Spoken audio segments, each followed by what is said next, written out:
Yes, today we are going to learn kingdom fungi and its classes. Okay, as we know that if we classify, so we require certain categories based on which the classification is done. So in kingdom fungi, it is due to morphology of mycelium, mode of spore formation, and fruiting bodies. Okay, now first we are coming to the classes on which the kingdom fungi is classified. That is, it is classified into Phycomycetes, Ascomycetes, Basidiomycetes, and Deuteromycetes. Ascomycetes is known as sac fungi, means many fungi are there. Fungi is there which look like sac, so it is known as sac fungi. Basidiomycetes includes puff balls. Next is Deuteromycetes is called imperfect fungi because this class of fungi include those organisms which are having characteristics of having the certain characteristics which are similar to Ascomycetes and the Basidiomycetes. Once it is discovered that they have full characteristic resemble with the Ascomycetes and the Basidiomycetes, they just removed from this group and they transferred to Ascomycetes. So they are called as imperfect fungi. So first of all, coming to the morphology of mycelium. Morphology means the structure, and mycelium means this one, the plant body, the body, the body of the organism. This is the body. So when we are talking about the body, so it is if it's in the tubular form. Okay, this in the tubular form, this is mycelium. When we talk about the rhizopus, very common example we know, rhizopus, bread mold, pin mold, mucor and all we know. So ये जो body है ना, this is called as mycelium. So how this structure is present, based on that it is also classified, fungi is also classified. So it is aseptate sinusotic. In Phycomycetes it is aseptate sinusotic. What do you mean by that? Means ये अगर mycelium है ना, तो यहाँ पर septate नहीं है. Septa means the wall, it is not. And you know that fungi are multicellular organisms, so many cells will be present, but the cytoplasm will be in the continuous form. There will be no separation in the form of wall. Nucleus will be scattered in the cytoplasm. All the nucleus will be just continuous with each other. So next, coming to Ascomycetes, it is branched and septate. The mycelium may be branched, it may be branched, and the septate, it will be septate. ठीक है, nucleus is separated from each other.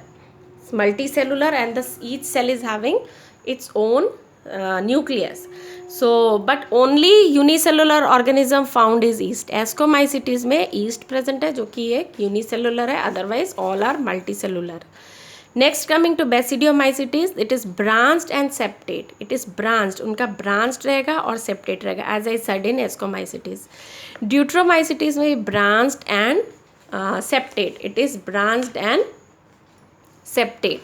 Now coming to the mode of spore formation, here zoospores are there, जो कि asexual spores are zoospores. They are motile, and aplanospores if non-motile, means two types of organisms may be present. They may be zoospores, they are motile, or aplanospores, non-motile. Okay, endogenous on the sporangium, they are endogenous. What do you mean by endogenous?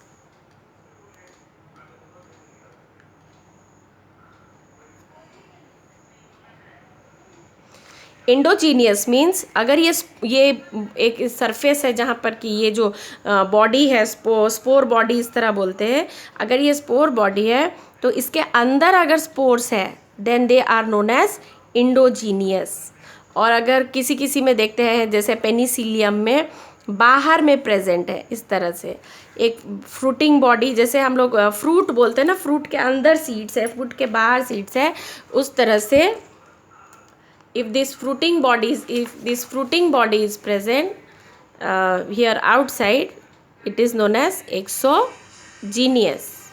Okay, now coming to the Ascomycetes, that is Conidia. Exogenous on special mycelium called conidiophores, means उसमें जो spores है उसको हम conidia बोलते हैं, और they are exogenous on mycelium, and उस mycelium का नाम होता है conidiophore.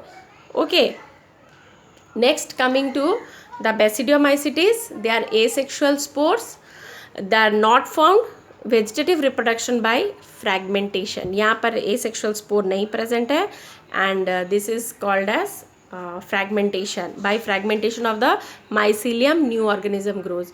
And in Deuteromycetes, asexual spores are also, they are found by Conidia. Okay, Conidia. Next coming very importantly, fruiting bodies. Fruiting bodies का मतलब होता है कि जो spores है ना, इस जो sexual और यहाँ पर खास करके ये sexual reproduction, mode of sexual reproduction में ये आता है, और इसमें है zygospore by fusion of the two gametes, maybe isogametes, anisogamous or the oogametes. What do you mean by isogametes first? Isogametes, देखो ये सब समझना बहुत ज़रूरी होता है. Isogametes means they are having structurally they are similar, structure is similar, okay, and both are motile. Both are motile. Motile means दोनों के पास फ्लैजेला है मूव करने के लिए. एनाइसोगैमस क्या होता है? एनाइसोगैमस क्या होता है? यहाँ आइसोगैमेट्स लिख दिए, but isogamous and anisogamous they are structurally dissimilar. Structurally, if not seeing you are not able to see dissimilar and structurally dissimilar, but they are motile. Both are motile. दोनों जो gametes होते हैं ना, अब हम sexual reproduction की बात कर रहे हैं, तो it's not about male and female, but it's about two different gametes. तो आइसोगैमेट्स में क्या होता है कि दोनों गैमेट्स एक ही तरह के होते हैं, एक ही तरह के दिखते हैं एंड मोटाइल होते हैं. एनाइसोगैमस में हो सकता है कि दो अलग अलग तरह के गैमेट्स हो, हाँ, लेकिन दोनों मोटाइल होंगे. बट वू गैमस में क्या होता है? वू गैमस में दे आर स्ट्रक्चरली डिसिमिलर, दोनों अलग भी दिखते हैं, and one motile and the other non motile. ठीक है, एक के पास, जैसे यहाँ फ्लैजेलम एक में है, यहाँ पर एक में फ्लैजेलम नहीं रहेगा या कुछ भी मूवमेंट का नहीं रहेगा, एंड एक में फ्लैजेलम या कोई भी मूवमेंट का हिस्सा रहेगा. So this is isogamous, anisogamous and the oogamous, three different. So Phycomycetes is the fusion of two gametes, isogamous, anisogamous and the oogamous, ultimately forms a zygospore, and zygospore releases spores which form mycelium. फिर further growth take place. Now in Ascomycetes, ascocarps are the fruiting bodies. इस पर form होता है, लेकिन किस में? Sac like asci. ठीक है, यहाँ सैक लाइक एस्की है. यहाँ क्या हो रहा है? It's very important. ये एक माइसीलियम है, suppose it is a branched septate, it is branched septate, it is branch septate. ये दो माइसीलियम है, यहाँ पर एक होगा और यहाँ एक होगा. दो अलग अलग तरह का माइसीलियम होता है, two different mycelium. They are sex organs, specially they are different types of, यहाँ पर लिख के बताते हैं, they are different sex organs. एक फीमेल होगा, मीन्स डिफरेंट है, मेल फीमेल का बात नहीं, इट्स डिफरेंट. Archegonium antheridium. ठीक है, दोनों फ्यूज़ करता है. जब ये दोनों फ्यूज़ करता है तो अल्टीमेटली एक एस्कस, ये सैक लाइक एक एस्को का ये बनाता है, एस्की बनाता है, और इस पूरे को बोलते हैं एस्कोकार्पस. ठीक है, ये एक फ्रूटिंग बॉडी बनाता है यहाँ पर, एस्कोकार्पस. दिस इज दोनों मिला के, दोनों फ्यूज़ होकर के, सॉरी दिख रहा है, हाँ, एस्कोकार्पस में यहाँ पर दिस इज एस्कोकार्पस,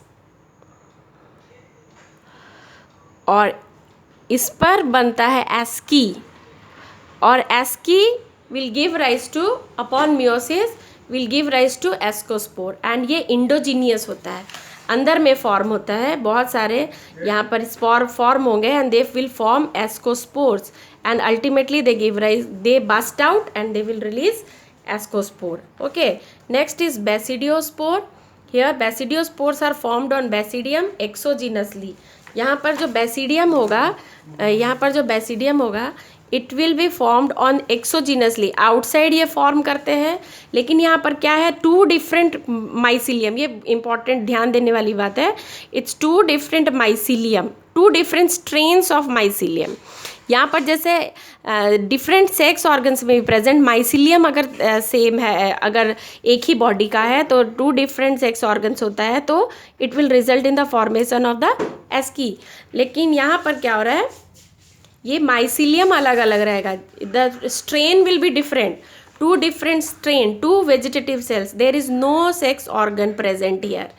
तो यहाँ पर क्या है, different strain, two vegetative cells, mycelium ही है जो दोनों फ्यूज करेगा. Two mycelium, two different strain mycelium will fuse and form the basidiocarp and basidiocarp में आएगा तुम्हारा it will form on basidium. ठीक है, बेसिडियम, ये जो माइसिलियम जो फॉर्म होगा, this mycelium, resultant mycelium will be called as basidiocarp and वो जो जिस फ्रूटिंग बॉडी का नाम होगा बेसिडियम, और बेसिडियम के ऊपर में होगा बेसिडियोस्पोर्स जो कि एक्सोजिनसली फॉर्म होगा, आउटसाइड द बॉडी फॉर्म होगा एक्सोजिनसली. ठीक है, यही समझने वाला बात है कि difference between ascomycetes and the basidiomycetes में ये है कि here it is two different sex organs are present, archegonium and the antheridium यहाँ mentioned नहीं है because NCERT में mentioned नहीं है, but to make you understand I am telling you कि दो mycelium, एक female mycelium और एक male mycelium, antheridium and the archegonium, when they fuse they form asci. that mycelium is called ascocarpus और उस पर अंदर में बनेगा ascospore.